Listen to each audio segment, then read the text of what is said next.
Aujourd'hui, la concertation sociale. Alors d'abord, un petit mot quand même pour souligner qu'en Belgique, on est un des rares pays à avoir un système de concertation sociale aussi abouti.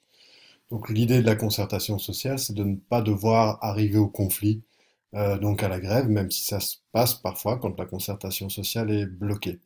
Donc, la concertation sociale, il faut aussi savoir quel est né ce système de concertation sociale, est né après la guerre en 1946 sous la pression des organisations de travailleurs à tendance socialiste et surtout communiste.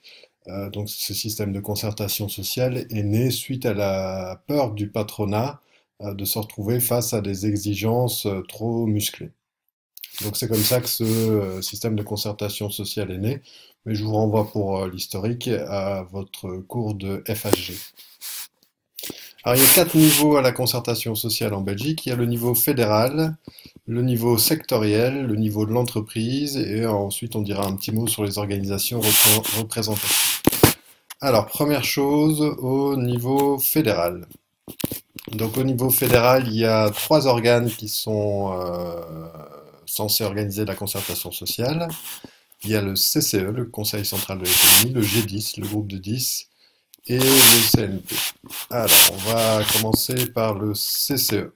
Donc le CCE, c'est donc le Conseil central de l'économie, qui donne des avis sur la situation économique. Par exemple, il va comparer le coût du travail en Belgique et dans les pays limitrophes. Comme ça, le gouvernement pourra fixer des marges de négociation pour l'augmentation des salaires avant que ça soit négocié au sein du groupe des 10, le G10, que nous allons tout de suite voir ensemble, le groupe des 10. Donc il est consulté de manière informelle par le gouvernement. Donc, le gouvernement n'est pas obligé de suivre ses avis, mais il donne des avis au gouvernement. Donc il y a des négociateurs du patronat et des syndicats qui tous les 2 ans négocient des accords interprofessionnels, ce qu'on appelle des AIP, à l'échelle du pays et valable pour tout le secteur privé. Donc ces accords vont fixer différentes choses, dont notamment l'évolution salariale et la hausse des salaires. Ensuite, nous avons le Conseil national du travail. Lui, il va donner des avis en matière sociale, mais surtout, c'est lui qui conclut les conventions collectives de travail, qu'on appelle CCT, qui ont force de loi pour tout le secteur privé. Donc, ces conventions-là, ce sera des lois qui vont fixer les règles en matière de prépension, de salaire minimal interprofessionnel, etc., etc. Et ce, sur base des AIP, des accords interprofessionnels qui ont été négociés dans l'organe juste avant. Ensuite, au niveau sectoriel, donc par branche d'activité, par exemple pour la santé, ou pour le non-marchand, ou pour les employés de bureau, etc.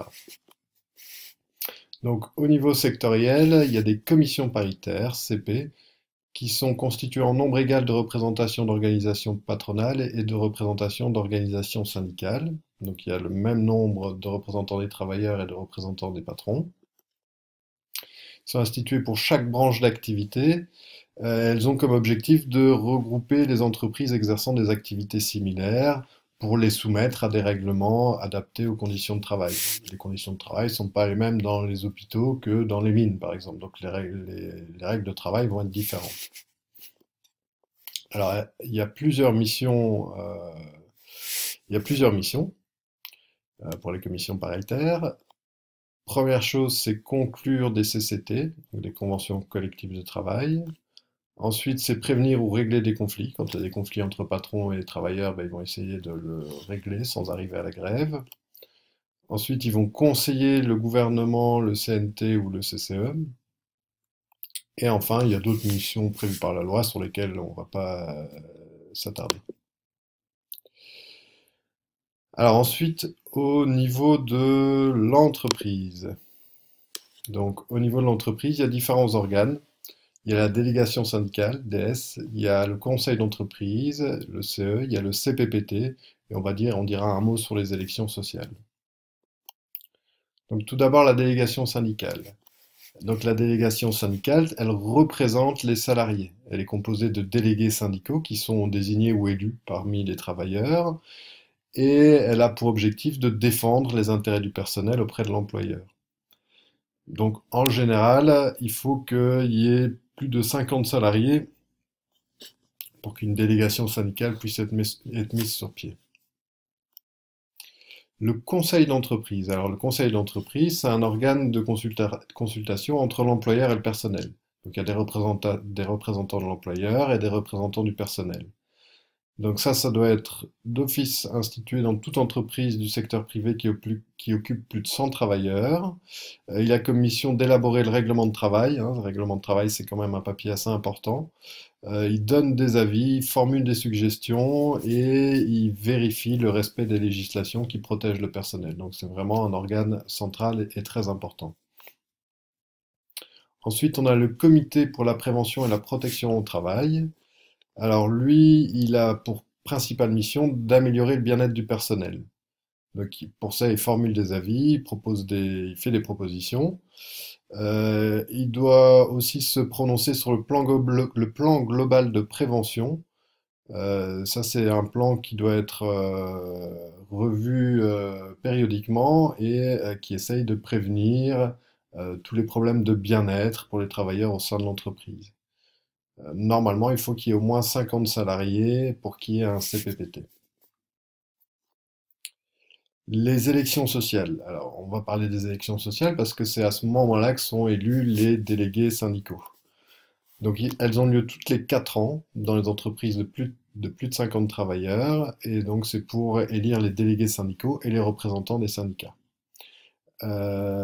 Il faut noter aussi que toutes les décisions qui sont prises au niveau de l'entreprise ne peuvent pas aller contre une CCT. La CCT a vraiment force de loi et donc un CE ou un CPPT ne peut pas prendre de décision qui serait contraire à une CCT. Alors, les organisations représentatives des travailleurs, donc, sont les syndicats.